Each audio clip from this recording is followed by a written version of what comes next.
दोस्तों, इंसान हमेशा से ही एक जिज्ञासु व्यक्ति रहा है। इंसान के मन में हमेशा से ऐसे कई सवाल रहे हैं जिसका जवाब वो पाना तो चाहता है, पर उसका जवाब उसे साइंस भी नहीं दे पाती।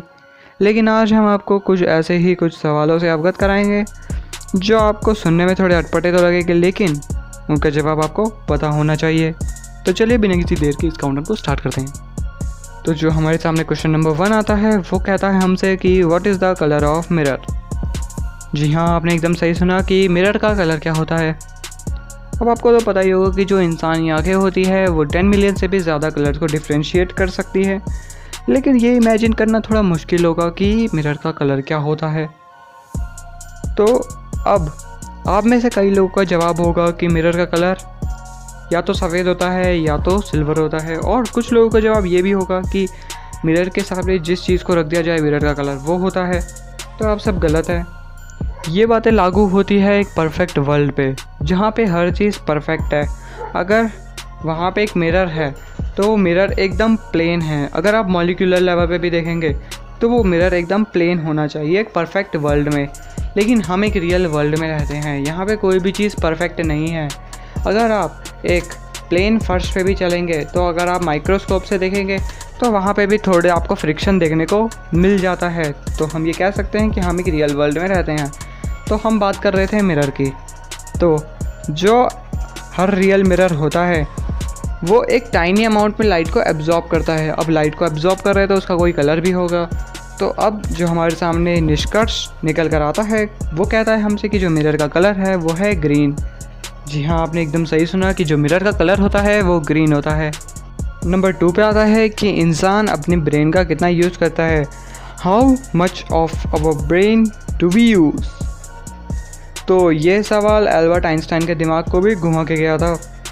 एल्बर्ट आइंस्टाइन ने भी ये मान लिया था कि हमारा जो दिमाग है वो सिर्फ 10% काम करता है, और ये मिथ 1890 में अमेरिकन साइकोलॉजी के फादर विलियम जेम्स ने दिया था। उन्होंने कहा था कि इंसान अपने मेंटल पोटेंशियल तक पहुंच नहीं पाता, और अगर कोई पहुंच भी जाता है तो वो पूरी दुनिया में राज कर सकता है। ऐसा कुछ नहीं होता। आपको तो पता ही होगा कि जो हमारे माइंड होते हैं वो 2 तरह के होते हैं, कॉन्शियस माइंड और अनकॉन्शियस माइंड। और हमने एक वीडियो इस पे पहले बना चुके हैं, डिटेल वीडियो। अगर आपने वो अभी तक नहीं देखी है तो आप ऊपर आई बटन पे क्लिक करके देख सकते हैं। तो जो हमारा कॉन्शियस माइंड होता है वो 16% ही काम करता है, और जो हमारा अनकॉन्शियस माइंड होता है वो रेस्ट ऑफ द ब्रेन, पूरी बॉडी के पार्ट्स को कंट्रोल करता है। तो हम ऐसा कह सकते हैं कि हमारा ब्रेन 100% हमेशा काम करता रहता है। और आपको तो पता ही होगा कि जो ब्रेन है वो पूरी बॉडी की 20% एनर्जी को कंज्यूम करता है। अगर कोई बच्चा है तो उसकी 50% एनर्जी को कंज्यूम करेगा, और अगर कोई न्यू बॉर्न बेबी है तो उसकी 60% एनर्जी को, जिससे आप देख सकते हैं कि ब्रेन कितनी ज़्यादा एनर्जी को कंज्यूम करता है। और जो हमारा ब्रेन है वो 86 बिलियन न्यूरॉन्स का घर है। 86 बिलियन ये कम नहीं होता, और ये किसी भी अदर स्पीशीज़ ऑफ ऑर्गेनिज्म से बहुत ज़्यादा होता है। और जो हमारे न्यूरॉन है वो डेंसली पैक हो रखे हैं, जो कि हमें और ज़्यादा स्मार्ट बनाते हैं। जो हमारे सामने क्वेश्चन नंबर 3 आता है वो हमसे कहता है कि where do permanently delete files go in computer. तो अगर आपके पास कंप्यूटर है या लैपटॉप है तो आपने कभी ना कभी उससे फाइल्स को डिलीट तो किया ही होगा।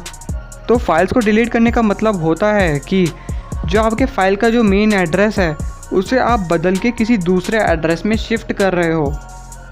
अगर मैं सिंपल भाषा में कहूँ तो अगर पहले वो फाइल लोकल डिस्क सी में मिलती थी तो अब वो एक ऐसे एड्रेस पे मिलेगी जहाँ वो इजीली एक्सेसिबल नहीं है। तो इसीलिए आपको इंटरनेट पे ऐसे कई सारे सॉफ्टवेयर्स देखने को मिल जाते हैं जो कि आपकी डिलीट हुई फ़ाइल को रिकवर कर सकते हैं, और आपको वो फ़ाइल तब तक वहीं पे रहती है उस एड्रेस पे जब तक आप कोई दूसरी फ़ाइल को उसी डिस्क में कॉपी पेस्ट नहीं कर देते। जो हमारे सामने अगला क्वेश्चन आता है वो हमसे कहता है कि विच कम फर्स्ट, द एग और द चिकन। तो आपके बचपन में ये सवाल तो कभी ना कभी आया ही होगा कि मुर्गी पहले आई या अंडा, और उस टाइम पे आपके पास इसका जवाब नहीं होता था। तो मैं आपको इसका जवाब बताता हूँ कि इस क्वेश्चन में हमसे पूछा गया है कि अंडा पहले आया है मुर्गी। अब अंडे में वो सारे अंडे आते हैं जो इतिहास में अब तक है। जैसे उनमें अंडे में डायनासोर के अंडे भी आते हैं, मछली के अंडे भी आते हैं, सब के अंडे आते हैं। तो हम ऐसा कह सकते हैं कि अंडे पहले आए थे, क्योंकि डायनासोर भी अंडे देते थे और डायनासोर के काल में मुर्गियाँ तो होती नहीं थी। तो अगर आपसे कोई ये सवाल पूछे कि मुर्गी पहले आया या अंडा, तो आप साफ सीधा जवाब दे देना कि अंडा पहले आया था और मुर्गी बाद में आई थी। और जो हमारे सामने आखिरी क्वेश्चन आता है, can you fire a gun in space?